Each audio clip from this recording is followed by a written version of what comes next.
You did it. You finally made the decision. That huge, stressful choice that's been squatting in your brain for weeks is finally over.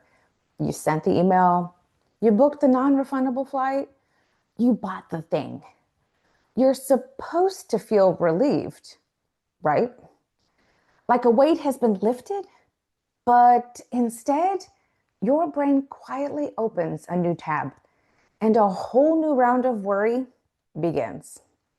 Hey, I'm Amber, and this is Talent Refinement, a channel for people who want to grow at their own pace and in their own way. The questions start flooding in. What if I was wrong? Did I miss something crucial? Maybe I should have picked the other option. If making a choice feels less like a finish line and more like the starting gun for a second guessing marathon, you've come to the right place. This isn't just a you problem. It's a frustrating mental loop rooted deep in how our brains are wired. Today, we're digging into the science of why your brain won't let decisions stay closed. And more importantly, I'll give you the tools to finally get the peace of mind you deserve. All right, so grab the refined journal if you have it, or a notebook. It's either one. Writing things down helps your brain slow down and actually absorb what you're hearing. All right, let's talk about Alex. Alex spent a month agonizing over a new job offer. After drowning in pros and cons, Alex finally accepted. For about an hour, there was pure relief. But then the shift happened. It's a subtle slide from commitment to questioning. The mental file folder that should have been stamped closed was suddenly cracked open again. This happens on a small scale in what we call micro reopenings. Alex sends an important email to the new boss. Instead of moving on, Alex rereads the sent message 5 times, hunting for mistakes in his tone. Later, Alex is lying awake, replaying a conversation from that final interview, thinking, I talked way too much, or, I should have said this instead. Each thought is a tiny crack, letting doubt seep back in.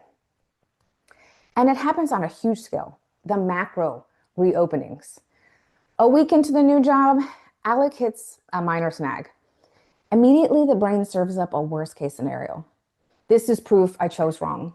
The right job wouldn't feel this hard.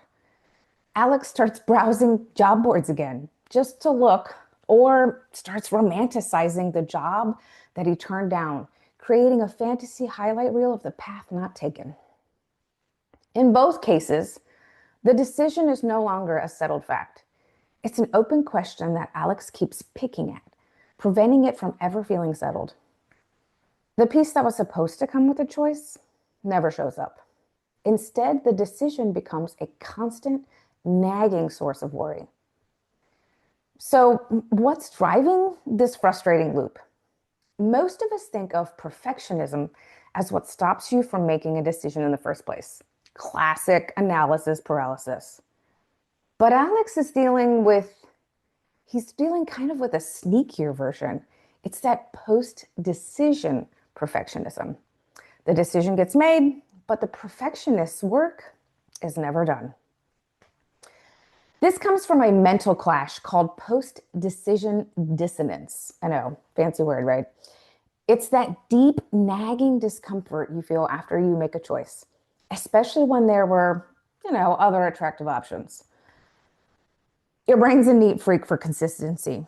And the idea that you might have been wrong creates a mental itch it's desperate to scratch. To do that, it reopens the case, trying to prove to itself that the decision was, without a shadow of doubt, 100% correct. Now, this is fueled by 3 main fears. First, unrealistic standards. Perfectionism whispers a lie that for every choice, there's one single perfect path, and any step off of that path is a total failure. It's not about making a good choice, it's about making the only right one. Second, an intense fear of regret. Your brain isn't just evaluating the decision, it's anticipating that brutal beatdown it plans to give itself when things go wrong. Studies show we're hardwired to avoid feeling regret, and we often dramatically overestimate how bad that regret will actually feel. Your brain rechecks the decision because it's terrified of the I told you so it's going to give itself later. And third, a deep hatred of uncertainty. A perfect decision requires knowing the future, which last I checked, that's impossible. But the perfectionist mind can't stand that. So it just keeps spinning, looking for a guarantee that doesn't exist. This is why you find yourself reading more reviews for a product after you've already bought it. You're not looking for information, you're hunting for the drug of certainty. All right, to push back against these fears, you're going to need a stronger anchor. You need to be solid in what's truly important to you. So your choices are guided by what you really stand for, not just by fear. To help you do this, I've created the Free Values Refined Mini Workbook. It's designed to help you figure out what really drives you, get your goals in line with that, and then move forward with clarity and confidence. You can find that in the description below. These fears create draining mental habits that run on a loop. The most common is the worry loop. This is when your brain gets stuck, replaying the same worries over and over. It feels like you're problem solving, but you're not actually moving forward. You're just spinning your wheels in the same patch of anxious mud that you created. Studies on this kind of worry loop, they confirm that it's an often failed attempt to solve a problem that just keeps us stuck. Next up is the what if game. What if I hadn't said that weird thing at the party? What if I had just stayed home instead? This isn't harmless daydreaming. It's your mind building a fantasy alternative, a Photoshop version of reality that your life can't compete with, right? And finally, there's the all or nothing thinking. This is the habit of seeing a decision as either a perfect success or a complete disaster. When you take a new job and your first week isn't pure bliss, your all or nothing brain doesn't see it as normal growing pains. It sees it as proof the entire decision was a catastrophe, which just then fuels the urge to go back and fix it. This habit of reopening decisions isn't just stressful, it has a real cost. First, it absolutely drains your mental energy. You only have so much brain power. Every moment you spend relitigating a past choice is energy you don't have for the choices in front of you. It restlessly cranks up that background hum of worry. The science is clear. This kind of perfectionism is a major driver of feeling overwhelmed, unhappy, and really just completely fried. You're never at peace because your mind is always on trial. And most importantly, it guts your self-trust. Every time you reopen a decision, you send a tiny message to yourself. I can't be trusted to make a good choice. Over time, you start to believe it, making every future decision even more agonizing. All right, now that we've laid out the problem, let's talk about how to fix it. That's the most important part. If you're finding this look into the brain's hidden habits, valuable, go ahead and take a second, subscribe to the channel. Here we explore topics just like this every week to help you understand your brain and build a better life. All right, let's get into the solutions. The goal isn't to make perfect decisions. It's to get better at committing to your reasonable decisions. As one writer put it, the goal is to make a decision and then make the decision right. This means shifting your energy from questioning the past to investing in the reality that you've chosen. Let's start with what you can do the moment your brain tries to crack that file open again. This is where that real battle is fought, right? First, call it out. When the what if thoughts start spinning, don't just get swept away in them. Call them out. Say to yourself, There's my perfectionist brain trying to reopen again. This is that fear of regret talking. It's not a fact. The simple act of calling it out can create a little bit of space between you and that thought, which then drains its power. Second, adopt the one review then done rule. For things like a vulnerable text message or maybe a social media post, allow yourself one and only one review after you hit send or publish or whatever it may be.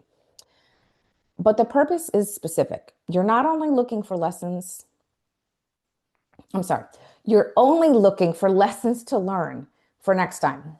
You're not looking for flaws to beat yourself up with, anything like that. After that one review, the file is closed. Close the app, close whatever, no more rereading, no more editing in your head. And then third, this one, game changer here. You want to shift the question. Your brain is stuck asking, was this the perfect decision? That question is a trap. It has no answer. Instead, deliberately ask a better one. Given who I was, what I knew, and what I had to work with at the time, was this a reasonable decision? The answer is almost always yes. This is going to move you from a place of harsh judgment to one of giving yourself a break. Fourth, when you find yourself mentally time traveling, get back to right now. That worry loop is all about the past and the imagined future. To break it, pull your attention forcefully into the now. Name 5 things you can see in the room. Name 4 things you can physically feel. Name 3 things you can hear. This simple grounding trick is going to short circuit that worry loop and bring you back to the only life you're actually living. All right. Finally, practice being kind to yourself. When your inner critic starts shouting, don't get into a fight with it. Respond with a simple, kind statement. Shifting from beating yourself up to being kind to yourself is one of the most effective ways to dial down worry and that perfectionist pressure. You can say something like, I made the best choice I could with what I knew. Or, it's okay that this is imperfect. Being imperfect doesn't make me a failure. The habit of reopening closed decisions usually comes from a good place. It shows you care, you want to do well, and you take your choices seriously. But it's a strategy that backfires. It steals your peace and it can gut your confidence. The path to peace of mind isn't about eliminating all doubt. It's about learning to live with it. It's about building the muscle of self-trust, one decision at a time. Okay, let's go back to Alex real quick. The next time a what if thought pops up, Alex doesn't have to spiral. Alex can take a breath and say, that's just the fear of regret talking. I made a reasonable choice, and now my job is to make this choice work.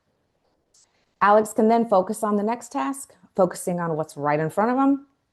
And for the first time in a long time, he can feel a moment of genuine, lasting peace. So here's your one thing, your challenge for this week. Pick one of these tools.